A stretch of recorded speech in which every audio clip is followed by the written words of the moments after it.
एक जंगल में एक गीदड़ और गीदड़ी बड़े ही प्यार से रहते थे। गीदड़ अपनी गीदड़ी को बहुत चाहता था। वो जो भी फरमाइश करती गीदड़ उसे यथासंभव पूरा करता था। एक बार गीदड़ी ने गीदड़ से कहा, प्रिय, आज तो मेरा मछली खाने का मन कर रहा है। यदि मन कर रहा है तो मैं आज ही तुम्हें मछली खिलाऊंगा प्रिय। ये कौन सी बड़ी बात है। गीदड़ गीदड़ी से कहकर चल दिया। नदी की ओर जाते समय वो सोच रहा था कि मैंने पत्नी से कह तो दिया कि मछली खिलाऊंगा, मगर मुझे तो मछली का शिकार करना भी नहीं आता। अपनी पत्नी की मछली खाने की इच्छा आज कैसे पूर्ण करूं।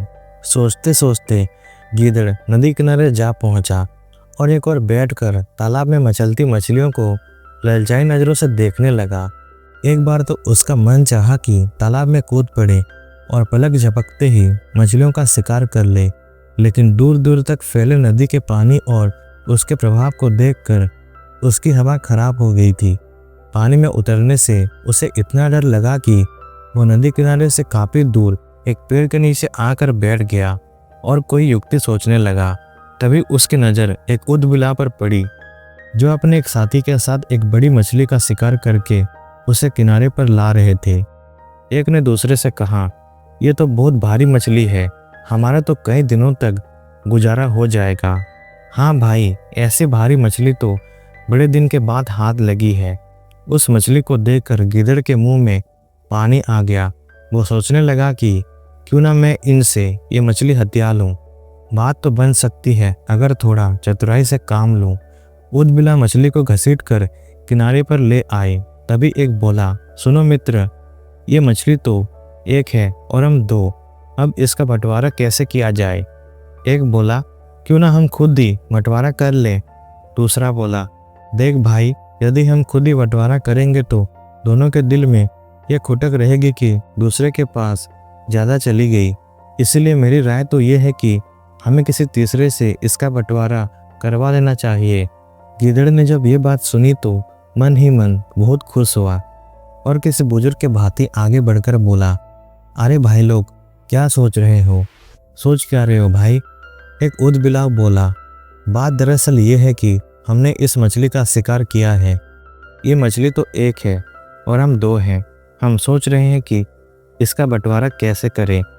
बंटवारा तो कोई तीसरा ही कर सकता है भैया। दूसरा ऊदबिलाव बोला, ठीक कहते हो भैया। देखो, अगर तुम ठीक समझो तो मैं तुम्हारा बंटवारा कर दूं। अपना तो काम ही दूसरों के फैसले करवाना है। कहो तो तुम्हारा भी झगड़ा खत्म करवा दूं। ठीक है भैया, अगर इसे ऐतराज़ ना हो तो मुझे तो कोई ऐतराज़ नहीं है। मुझे भी कोई ऐतराज़ नहीं है भैया। दूसरा ऊदबिलाव बोला। गिदड़ बोला, वाह वाह, मित्रता हो तो ऐसी। सबको मिल बांट कर खाना चाहिए, एक दूसरे पर विश्वास करना चाहिए। प्रेम के सिवा इस संसार में रखा ही क्या है। तुम लोग बैठो, मैं अभी मछली काटने का कोई औजार ढूंढ कर लाता हूँ ताकि हिसाब से बंटवारा किया जा सके। हाँ हाँ भैया, जाओ, हम यहीं बैठकर तुम्हारा इंतजार करते हैं। गीदड़ ने नदी के ओर आते वक्त एक किसान को देखा था, जो अपने खेत के किनारे चारपाई पर लेटा उसकी रखवाली कर रहा था। उसके पास चारपाई पर एक लाठी और दरांती रखी थी। भागता भागता गीदड़ वहीं पहुंचा। किसान सो रहा था। गीदड़ ने चुपके से उसकी दरांती उठाई और वापस चल दिया। वाह, मिल गया औजार, अब बन जाएगा अपना भी काम। गीदड़ दरांती लेकर उन ऊदबिलाव के पास आ गया। आओ भाई, अब करता हूँ तुम्हारा बंटवारा। गीदड़ ने उसके 3 टुकड़े किए। पहले सिर अलग किया, फिर पूंछ अलग की। लो भाई, तुम सिर ले लो।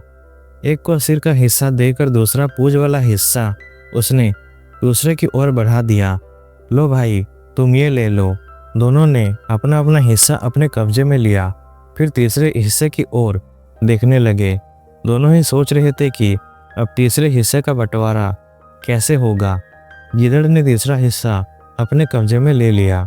भैया, क्या इस तीसरे हिस्से का बंटवारा नहीं करोगे? इसका बंटवारा कैसे भैया? यह तो मेरी मजदूरी है। क्या मेरी मेहनत की मजदूरी नहीं दोगे? परिश्रम का फल तो सभी को मिलना चाहिए। आखिर मैं भी तुम्हारा साथी हूँ। ये कहते हुए गीदड़ ने बीज वाला टुकड़ा मुंह में दबाया और चलता बना। दोनों उदबिला और टपर टपर उसे जाते हुए देखते रहे और जब उन्हें सच्चाई का बोध हुआ तो दोनों ही अपना सिर पीटते रह गए। एक उदबिला बोला, अगर हम आपस में ही बंटवारा कर लेते तो अच्छा था। बीच का अच्छा हिस्सा तो वो ले गया और ये पूंछ और सिर हमें दे गया। किसी ने ठीक ही कहा है कि आपसी फूट का लाभ कोई तीसरा ही उठाता है। चलो आज अकल आ गई कि थोड़ा कम ज़्यादा खा लेंगे, मगर किसी तीसरे को अपने बीच में नहीं आने देंगे।